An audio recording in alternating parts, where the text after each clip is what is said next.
Oke teman-teman, Assalamualaikum warahmatullahi wabarakatuh. Kembali lagi di channel Mas Vicky. Uh. Yeah. Uh. Yeah. Uh. Oke teman-teman, dimanapun kalian berada, saya harapkan teman-teman semua sehat selalu, dilancarkan rezekinya dan dipermudahkan segala urusannya. Amin amin Allahumma amin. Oke teman-teman, seperti biasa bagi yang baru gabung di channel Mas Vicky, jangan lupa like, comment, and share, dan jangan lupa subscribe, nyalakan notifikasi loncengnya agar dapat video terbaru dari Mas Vicky. Oke, kali ini saya akan mencoba mereaction teman-teman salah satu video ceramah dari Ustadz Adi Hidayat tentang ziarah ke kuburan teman-teman. Mau tahu videonya teman-teman? Mari kita play videonya bersama-sama. Let's go.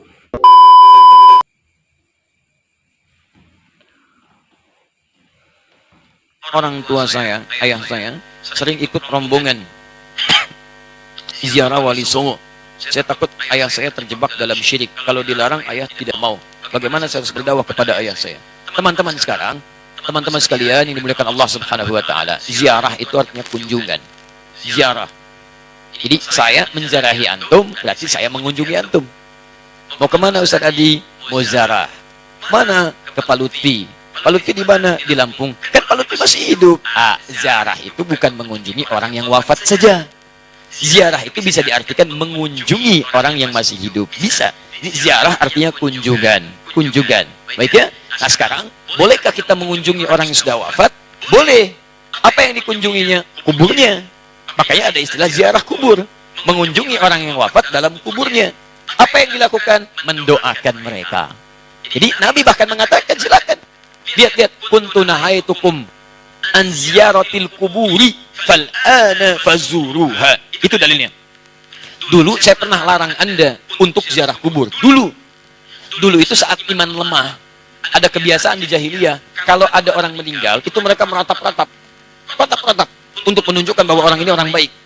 Diratap, ada yang rubuk-rubuk rambut, ada yang mukul-mukul begini. Bahkan nanti gini, saking populernya kesan itu dianggap orang baik, sampai ada jasa penyewaan orang nangis.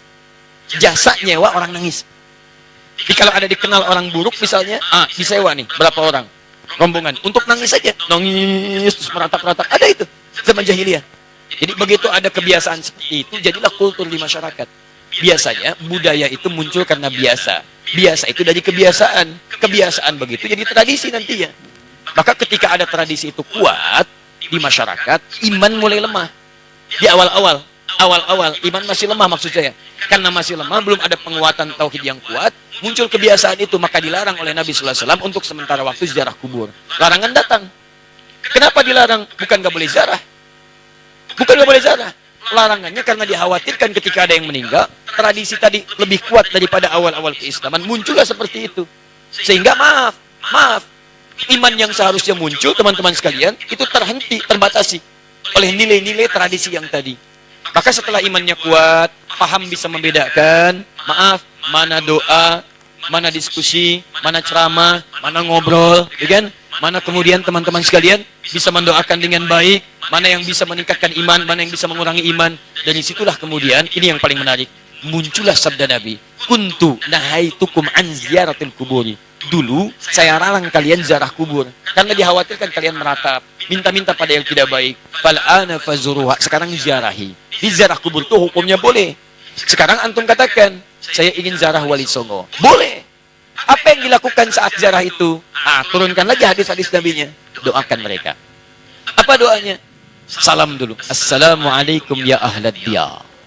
Minal mu'minina wal mu'minat. Wal muslimina wal muslimat. Wa nahnu insyaallahu bikumul lahiqun. Ziarah. Bahkan antum kepada Nabi ke Madinah, ziarah. Begitu setelah selesai salat Raudhah, antum lewat Babu Salam, lewat itu kan ziarah. Assalamualaikum ya Rasulullah. Assalamualaikum ya Abu Bakr. Assalamualaikum ya Umar radhiyallahu taala anhuma.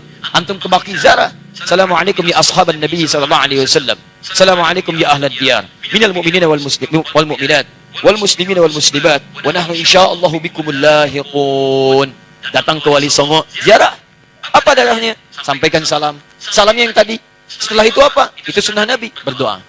Allahumma ighfir lahum warhamhum wa'afihim wa'fu anhum wa akrim nuzulahum wasi' madkhalahum wa naqqihim minal khataaya kama yunaqqa thawbul abyadu minad danas. Doakan mereka.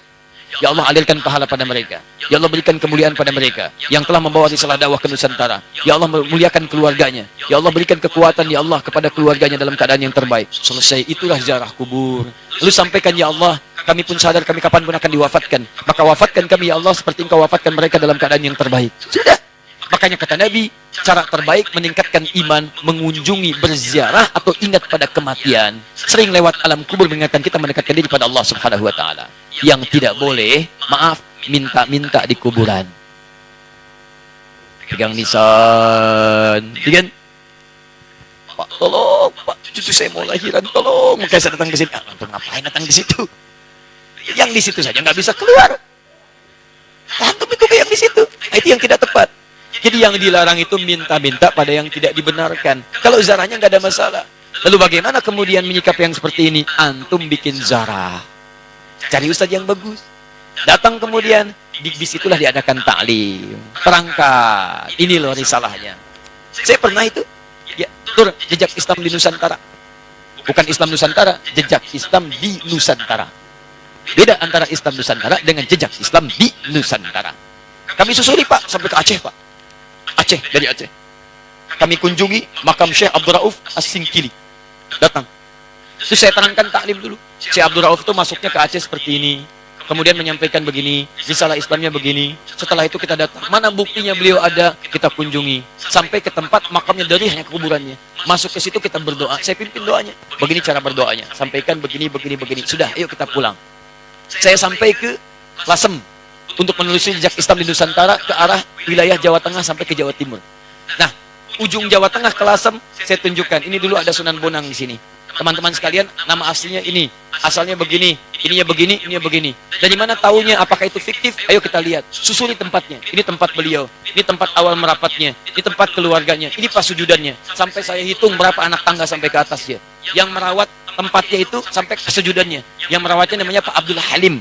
Begitu antum naik sampai ke atas, sebelah kiri. Di situ antum temukan nanti yang pegang kuncinya Pak Abdul Halim. Ketika bertemu dengan beliau, indah sekali. Pak, ini bukan makam ya. Bukan makam. Makamnya itu bukan yang di sini. Ini cuma pasujudannya. Pasujudan itu tempat beliau kemudian memetakan wilayah. Berdoa kepada Allah. Minta diberikan kekuatan. Bersujud di situ. Sholat menghadap ke arah kiblat. Seperti Nabi naik ke Gua Hira.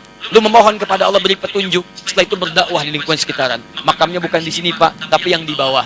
Disamarkan makamnya supaya tidak ada yang mengkultuskannya. Indah keterangannya. Saya ajak jamaah untuk mendengarkan itu semua. Tuh, kan? Sering tertipu kita. Makanya ditutup tuh pasujudannya juga supaya tidak ada yang mengkultuskan itu. Cuman lihat ke situ, baik, terangkan. Kalau sudah seperti itu, enak taklim kitanya. Di sejarahnya paham, ada tokohnya, ada bekasnya, kemudian kita mendoakan, setelah itu kita pulang. Selesai.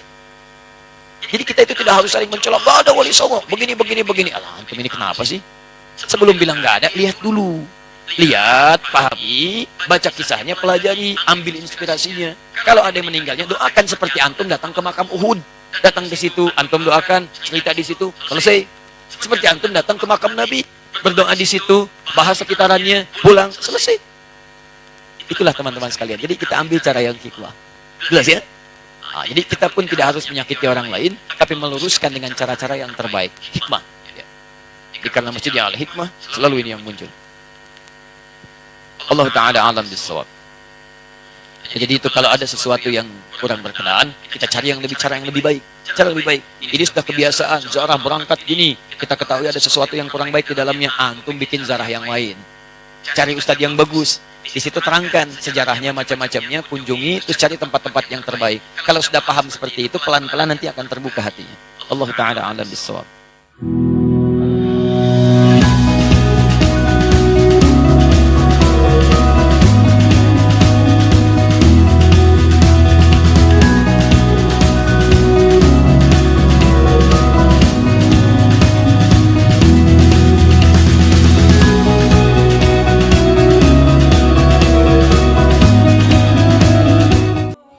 Oke teman-teman, itulah video tadi dari ceramah Al-Ustadz Adi Hidayat. Semoga apa yang beliau sampaikan menjadikan ilmu yang bermanfaat dan menjadikan ilmu yang barokah teman-teman. Amin amin Allahumma amin.